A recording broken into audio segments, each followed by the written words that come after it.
Hi, this is Donna. Welcome to DD Paper Crafts. In today's video, we're going to be making this squashed octagon style box, which opens at the top like so. So this one is 5 inches across and it's around 3.5 inches tall. What I am going to show you is an alternative, which is this box. So the shape is the same. All that we've done is changed up the sizing. So I'm going to make this box, but I'm also going to give you the measurements for this box if you would prefer to make this one. And this larger box is 5 inches across at the widest point and it's around 6 inches tall, and it narrows to 2 inches square on the bottom. What I am going to say is I'm really pleased with how the shape of this box has come out, and just a caution, I would not actually use this box now, and the reason for that is when I made my tester box, this hot pink paper here is from exactly the same paper pad. It's a Crafter's Companion. It's 230 GSM, although I have to say it does feel lighter, and it has got a white core, which is not my preference, but I liked the colour, so I decided to go with it. This paper within the pad has not cracked at all on any of the score lines. So that was my prototype. When I've come to make my actual box, which has come from the same paper pad, the score lines have actually cracked. I've decorated it so I can show you how it looks with decoration, but I certainly won't be using this particular box, although I love the shape. So if you are using white core cardstock, that's just something to bear in mind. So having said that, I love the shape of the box. I'm just disappointed with the cracking. So let's put the projects together. So as I say, I'm going to start by making the smaller one.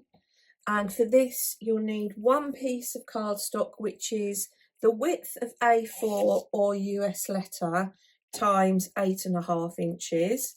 And one piece, which is the width of A4 or US letter times 8 inches. So one at 8 inches and one at 8.5 inches. The only difference between using the A4, which is 8.25 inches wide, or the US, which is 8.5 inches wide, is that when you join the two panels together, you'll have 1/4 inch glue tab on the A4 paper rather than 1/2 inch, which is what you'll have on the US letter paper. Starting on the 8.5 inch sheet, if you have it on the 8.5 inch side, and we're going to score at every 2 inches. So that will be 2, 4, 6 and 8. Rotate it to the short side and score at 2, 4, 6 and 8. And then at 4.5 inches, score down to the first horizontal score line. So that will be the score line at 1/2 inch. And do the same at 5.5 inches. The next thing to do is just bring in your pencil and a ruler. And you want to line your ruler up with the 1.5 inch mark down the left-hand side. Make sure your ruler is running horizontally across, and draw in a pencil line from 1 inch across to the score line. So that will be 1 inch across to 2 inches. So that is piece number 1. And then if you bring in piece number 2, which is the 8 inch piece, along the 8 inch side, score at 2, 4, 6, rotate to your longest side and score at 2, 4, 6 and 8. Bring in your ruler again, line your ruler up with the 1 inch mark down the left hand side. Make sure your ruler is running horizontally, and put in a pencil line between 1 and 2 inches. Then on this piece, move your ruler down to the 2 inch score line and make a pencil line on the score line from 4 3/8 across to 5 5/8. So that is going to indicate the slot for the tab that we've put on the first piece. So those are our two pieces. So if you want to make the larger box, I'm going to give you the measurements and the scoring for this, and then, as I said, the whole method of construction will be exactly the same. For this, you'll need one sheet of A4 or US letter times 10.5 and one sheet of A4 or US letter times 10. So that will be 8¼ inches or 8.5 inches. Along the short side, on both pieces, you will score at 2, 4, 6 and 8. And on the 10.5 inch side, you will score at half, 2.5, 5.5 and 8.5. And on the 10 each piece, you will score at 2, 5 and 8. All additional scoring, placement of the tabs, placement of the pencil line in the top sections here, placement of the slot, and then the folding, cutting are going to be exactly the same as the smaller box. So I'll just leave that on the screen for a few seconds. And now we will continue making the smaller version. So on both sheets, you want to start by folding and burnishing along all of the score lines. Now just take care if you're using the A4 sheet, because you obviously will have a shorter glue tab, and sometimes there is a danger of veering off as we're burnishing and we've only got 1/4 inch. So just pay attention. And as I burnish and fold each panel over, I'm just making sure that my piece does remain in line along the top and bottom. And that way I know that I am actually burnishing in a straight line, as it were. We'll start with the smallest sheet. And we're going to start by cutting away some of the sections. We're going to cut away this section here, and this section here, and this section on the end. So we're going to cut down the score lines, along and up. And we do want to make sure we cut away any of the score lines and that we keep the edges as straight as possible. So we'll start with that piece first.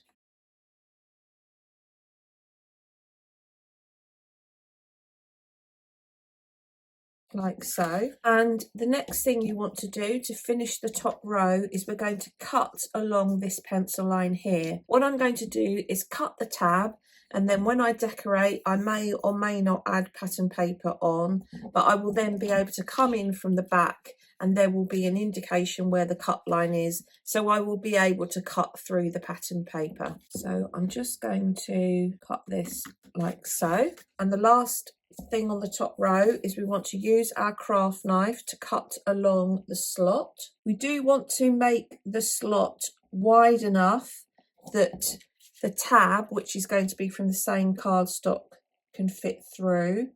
So just bear that in mind.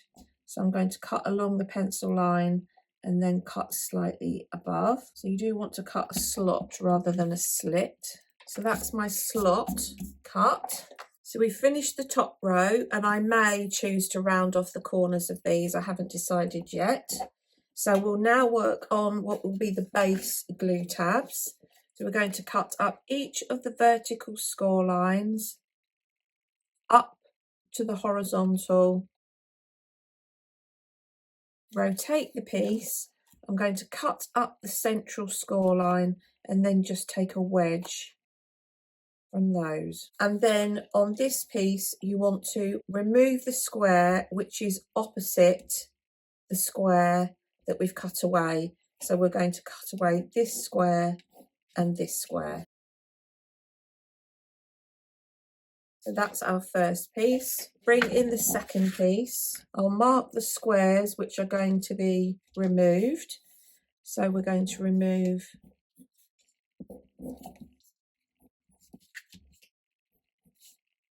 sections either side of the tab. Then we're going to remove this whole square, and this portion of the glue tab. So we're going to cut this similarly as we did the first piece. So it doesn't matter what order you cut in. And if you're making the larger box, the squares that you cut away and the creation of the base tabs, etc., is all going to be exactly the same. The only thing that's different on the larger box is that these central sections are longer. And then I'm going to cut down the additional score line within this tab and cut away the squares either side. I'm going to cut the slot, cut up the score lines on the bottom section to create the base tabs, and then split the glue tabs and take a wedge. As we did with the first piece, we're going to cut away the square which is opposite the empty square, so that will be this one and this one. So the two pieces will look like this. So you can at this stage bring in the piece that we've already prepared and just check that your tab is going to fit inside your slot. So just make sure that your slot is wide enough, because now it's going to be easier for you to change this rather than after we've put the piece together. So the next thing we're going to do, and the process will be the same on both sheets, and again will be the same if you're making the larger box. I'm going to flip the piece over and work on the reverse. I'm going to just put some pencil marks in, and the first thing I'm going to do is just, if you can see here, I've cut along the top and it's left the score line behind. I'm just going to remove that score line. Sometimes it is easier to see the score lines from the back. So bring in your ruler, and we're going to concentrate on these 4 squares here, so the ones which don't have a tab at the top, and the process is going to be the same on both sheets. So we want to mark the halfway point between the score lines.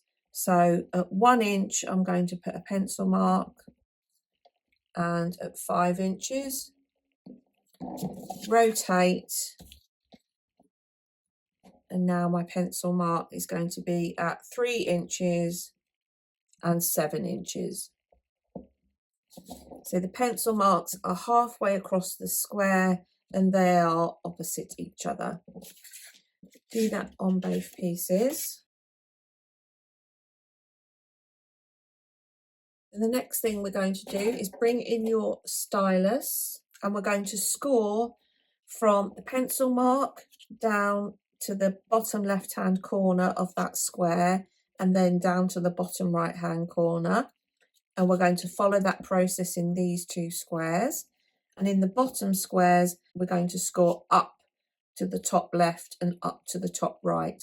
So you're going to end up with 2 triangles next to each other on the longest line, so together they form a diamond shape. So line your stylus up with your pencil mark and then move your ruler into place. Going to rotate the ruler until it's level with the corner and just score down like so. So you want to do that all the way along in the 4 squares and do that on both pieces. And now we want to fold along the angled side, and we're going to fold them as a valley fold. So this is now face up. So I'm going to fold up like so. So just take your time. You might prefer to do 1 triangle and do all the triangles across the top. You want your triangles to come together like so. So this is how your triangles or your diamonds are going to look. So we do that all the way along. Now, depending on how you're planning on decorating, you might want to decorate it while the piece is flat, particularly if you are planning on adding triangles into this section here, and this section here.